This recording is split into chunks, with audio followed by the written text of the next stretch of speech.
Hello friends, my name is Ravi Kumar Bhardwaj and this is part 8th of VB.NET tutorial series. So guys, हमने VB.NET के 7th tutorial में यह देखा था कि conditional statement क्या होता है, उन्हें कितने भागों में बांटा गया है। तो जस्ट हमने पिछले पार्ट में इफ़ स्टेटमेंट के बारे में पढ़ा था और हम इस पार्ट में सेलेक्ट केस स्टेटमेंट के बारे में पढ़ेंगे कि वो क्या होता है, उसे हम प्रोग्राम में कैसे यूज कर सकते हैं। सो गाइस, जैसे मैंने आपको बताया था इफ़ स्टेटमेंट एक कंडीशनल स्टेटमेंट है, वैसे ही सेलेक्ट केस स्टेटमेंट भी एक कंडीशनल स्टेटमेंट है। तो सेलेक्ट केस स्टेटमेंट का यूज हम मल्टीपल कंडीशन के रूप में कर सकते हैं, अर्थात इसमें बहुत सारे अलग अलग केसेस होते हैं। हम एक कंडीशन देते हैं, उस कंडीशन के बेस में प्रोग्राम में बहुत सारे केस होते हैं और अलग अलग केसेस में अलग अलग प्रकार के ऑपरेशंस को परफॉर्म करते हैं। तो हम जो भी कंडीशन देते हैं वह कंडीशन जिस भी केस से मैच करता है वो वाला स्टेटमेंट एग्जीक्यूट हो जाता है। और अगर सेलेक्ट केस स्टेटमेंट में एक डिफ़ॉल्ट स्टेटमेंट होता है, अगर हम जो भी कंडीशन दे रहे हैं वह सेलेक्ट केस के किसी भी केस से मैच नहीं करता है तो वह बाय डिफ़ॉल्ट एल्स वाला पार्ट एग्जीक्यूट हो जाता है। सो गाइस, यहाँ हम एग्जांपल लेके चलते हैं सेलेक्ट केस स्टेटमेंट का। तो यहाँ पर मैंने एक एग्जांपल बनाया है जिसमें मैंने लेबल पे कुछ कंडीशंस दी है, लेबल पे कुछ टेक्स्ट लिखा है, जैसे फर्स्ट में है एडिशन, देन सेकंड में है सब्ट्रैक्शन, देन थर्ड में है मल्टीप्लिकेशन, देन फोर्थ में है डिवीजन। तो सो गाइस, इसे मैंने कैसे लिया है ये जस्ट मैंने पिछले पार्ट में बताया था। इसके लिए हम यहाँ पर लेबल को ड्रैग एंड ड्रॉप करेंगे और लेबल को सेलेक्ट करके इसके टेक्स्ट फील्ड में जाकर इसके नेम को चेंज कर लेंगे। तो मैंने यहाँ पर इसे डिजाइन कर लिया है। देन एक लेबल और लिया है, इस लेबल का टेक्स्ट लिया है एंटर योर चॉइस, और एक टेक्स्ट बॉक्स लिए हैं जहाँ पर हम इसकी मतलब वैल्यूज़ को प्रोवाइड कराएंगे कि हमें एडिशन कराना है कि सब्ट्रैक्शन की मल्टीप्लिकेशन या डिवीजन परफॉर्म कराना है। देन हम इस कैलकुलेट बटन पे क्लिक करेंगे तो जाकर हमारा इवेंट परफॉर्म होगा और हमें आउटपुट के रूप मैसेज के रूप में आउटपुट प्रोवाइड होगा। तो इसके लिए हमने कोड क्या किया है उससे देखने से पहले हम ये देख लेते हैं कि ये वर्क कैसे करेगा। तो हम इसे रन करते हैं। देन देख रहे हैं ये हमारा एक प्रोग्राम तैयार हो चुका है। तो यहाँ पर फर्स्ट है एडिशन। तो यहाँ पर मैंने दो वेरिएबल्स लिया है जिसमें ए की वैल्यू प्रोवाइड की है 10 और बी की वैल्यू प्रोवाइड की है 20। सो गाइस, अगर मैं इसका एडिशन करना चाहता हूँ तो यहाँ पर मैं 1 लिखकर जैसे ही कैलकुलेट बटन पे क्लिक करूँगा तो आप देखेंगे मैसेज के रूप में हमें मिल रहा है 30। तो वह 10 + 20 को ऐड किया तो अपना रिजल्ट आया 30।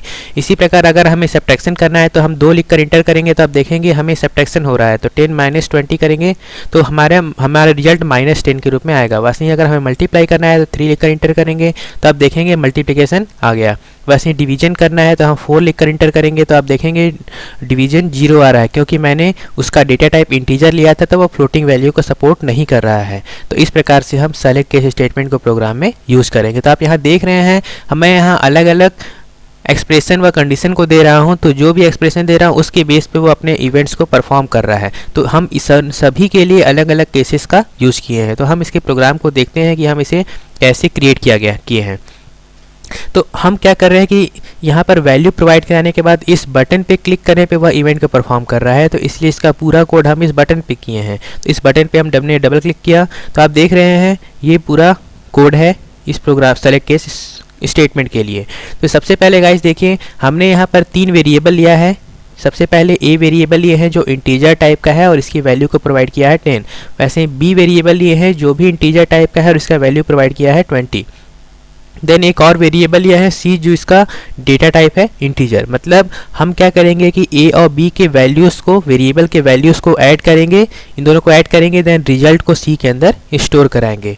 और सेलेक्ट केस स्टेटमेंट में हम एक एक्सप्रेशन देते हैं, उस एक्सप्रेशन में हम अलग अलग वैल्यूज़ को प्रोवाइड कराते हैं। तो एक्सप्रेशन को देने के लिए हम एक चॉइस नाम का एक वेरिएबल लिए हैं जो इंटीजर टाइप का हो, क्योंकि हमें इस एक्सप्रेशन में चॉइस एक्सप्रेशन के अंदर हमें इंटीजर वैल्यू प्रोवाइड कराना है। देन हम इस बटन पे टेक्स्ट बॉक्स 1, ये हमारा जो टेक्स्ट बॉक्स 1 है इसमें जो भी वैल्यू प्रोवाइड करेंगे, जैसे मैं 1 प्रोवाइड करा रहा हूँ 2, 3, 4, तो वो वाले वैल्यू को हम इस चॉइस वेरिएबल के अंदर स्टोर कराएंगे। देन गाइस, आप देख रहे हैं यहाँ पर ये सेलेक्ट केस स्टेटमेंट स्टार्ट हो रहा है और यहाँ पर सेलेक्ट केस स्टेटमेंट को हम क्लोज कर रहे हैं। तो सेलेक्ट केस स्टेटमेंट में एक्सप्रेशन देने के लिए ये सिंटेक्स होता है। सबसे पहले हम सेलेक्ट केस लिखते हैं, देन वो एक्सप्रेशन लिखते हैं जिसके जरिए हम प्रोग्राम में कंडीशन देते हैं। तो यहाँ पर हम क्या कर रहे हैं कि टेक्स्ट बॉक्स 1 डॉट टेक्स्ट के डिफरेंट वैल्यूज़ को चॉइस के अंदर स्टोर करा रहे हैं। तो हमारा एक्सप्रेशन है चॉइस। तो सेलेक्ट केस के आगे हमने चॉइस पास कर दिया। आप देख रहे हैं कि इसके अंतर्गत हमें यहाँ बहुत सारे केसेस का यूज किया है, केस 1, केस 2, केस 3, केस 4 और एक डिफ़ॉल्ट केस है जिसे हम केस एल्स स्टेटमेंट कहते हैं।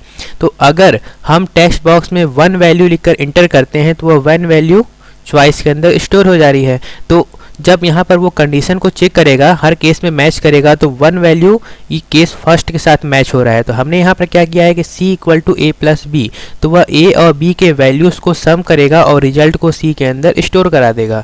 और आप देख रहे हैं यहाँ पर message box msg box bracket में लिखा हुआ है c, तो ये क्या करेगा, c के जो भी इसका रिजल्ट आएगा वो उसको प्रिंट करा देगा। इसी प्रकार से अगर हम यहाँ पर टेक्स्ट बॉक्स से वैल्यू इनपुट करते हैं 2, तो चॉइस का वैल्यू हो जाएगा 2। तो यहाँ पर c equal to a minus B, तो वह a माइनस बी का सब्ट्रैक्शन कराएगा और रिजल्ट स्टोर हो जाएगा c के अंदर। देन हम c को प्रिंट कराएंगे तो वो उसका सब्ट्रैक्शन प्रिंट हो जाएगा। तो इसी प्रकार से हमें इसका मल्टीप्लिकेशन करना होगा, तो हम a मल्टीप्लाई b किए तो उसका मल्टीप्लिकेशन वैसे ही डिवीजन प्रिंट हो जाएगा। और अगर हम यहाँ पर केस 1 से लेके केस 4 4 कंडीशंस दिए हैं, 4 केसेस यूज कर रहे हैं। अगर हम इसके अलावा 4 से ज़्यादा किसी दूसरे केस का यूज करते हैं देन वो किसी भी केस से मैच नहीं करेगा और वो एल्स वाला पार्ट एग्जीक्यूट हो जाएगा। और एल्स पार्ट में हम एक मैसेज डिस्प्ले करा रहे हैं, wrong option please try again. हम इसे भी देख लेते हैं कैसे काम करेगा। हम इसे रन किए। सो गाइस यहाँ देख रहे हैं 1 से लेकर 4 तक ऑप्शन प्रोवाइड है। अगर यहाँ पर मैं 5 लिखकर इंटर करता हूँ तो आप देखेंगे मैसेज के रूप में हमें प्रोवाइड हो रहा है wrong option please try again. तो इस प्रकार से गाइस हम कंडीशनल स्टेटमेंट को प्रोग्राम में यूज़ करके प्रोग्राम में मल्टीपल कंडीशंस दे सकते हैं। So guys hope you enjoy it and thank you for watching this video and please subscribe to my channel.